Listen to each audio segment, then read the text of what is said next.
કોઈ પણ બેંક હોય કે કોઈ પણ બેંકનું ફોર્મ હોય છે, એ ફોર્મ કેવી રીતે ભરી શકાય. હવે ફોર્મ ભરવા માટે થઈને સરસ મજાનું ખાલી ફોર્મ આપ્યું છે પેજ નંબર 19 ઉપર, અને ઉપર સરસ મજાની બધી વિગત લખી છે કે ફિલ ધ ફોર્મ. તો સ્ટડી ધ ફોર્મ, પહેલા આપણે આ ફોર્મનો અભ્યાસ કરી લઈએ, અને અભ્યાસ કરીને પછી એની ફિલ ઇન ધ ડિટેલ્સ, બધી માહિતી ભરીએ. Your teacher will help you, તમારા શિક્ષક તમને હેલ્પ કરશે, અને હેલ્પ કરશે એ રીતે તમારે ફોર્મ ભરવાનું છે. અને આપણે બધા જાણીએ છીએ કે જ્યારે બેંકમાં ખાતું ખોલાવવાનું હોય છે, એકાઉન્ટ ખોલાવવાનું હોય છે, ત્યારે આપણે આ બધી વિગત ભરવાની હોય છે.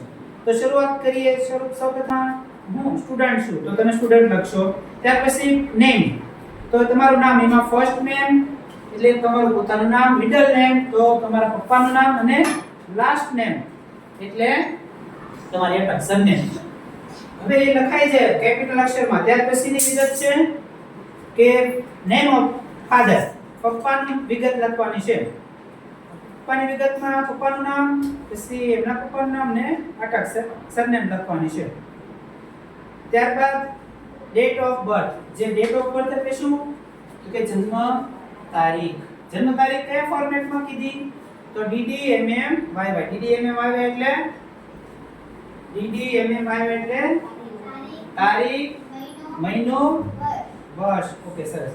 તો એને ફોર્મેટ કહેવાય DDMMYY.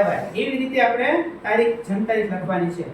તો ત્યાર પછી જેન્ડર, તમે કઈ તમારી જાતિ છે, સ્ત્રી, પુરુષ કે અન્ય, અથવા સ્ત્રી પુરુષ, તો તમારે મેલ ફિમેલ એમાં ટિક માર્ક કરવાની છે.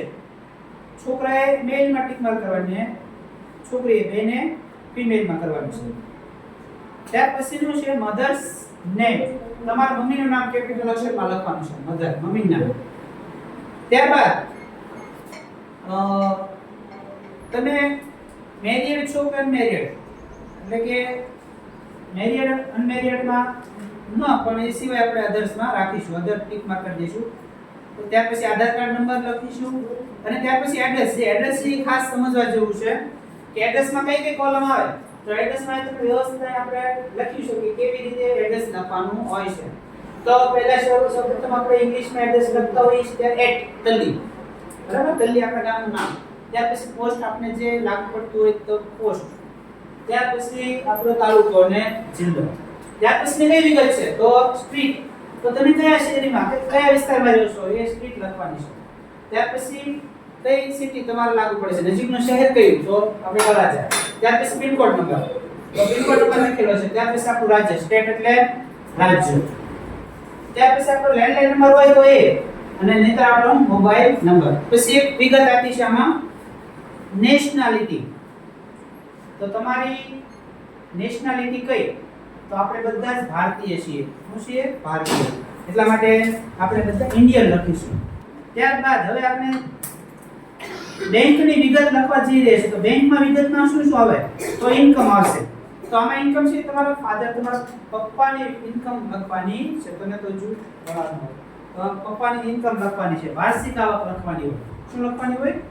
વર્ષમાં કેટલી આવક છે.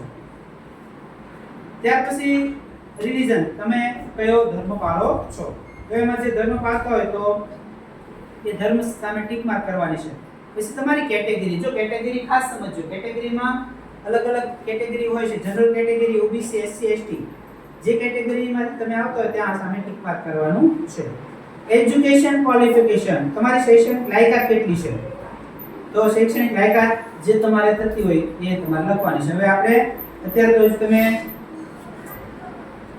સ્ટુડન્ટ, એઝ અ સ્ટુડન્ટ તરીકે છો, તો સ્ટુડન્ટ તરીકે છો એટલા માટે હજી એક ખાનામાં કંઈ આવશે નહીં. ત્યાર પછી તમે કયો ધંધો કરો છો, તમે સેલેરી પ્રાઇવેટ ધંધો છે કે સેલેરી, એ પણ આવશે નહીં. તો કઈ સંસ્થામાં કામ કરો છો એ બધી વિગત છે. તો આ કે આપણી બધી બેંકની વિગત. નીચે છેલ્લે લાસ્ટમાં તમારે સહી કરવાની છે, અને આજની તારીખ જે દિવસે તમે ફોર્મ ભરો છો એ DDMMYY ફોર્મેટ મુજબ તમારે તારીખ લખવાની છે. અને ઉપર ખૂણા ઉપર જમણી સાઈડ તમારો ફોટો અને સિગ્નેચર, નાની સહી કરવાની છે. તો આવું આટલું નાનું એક ફોર્મ SBI એટલે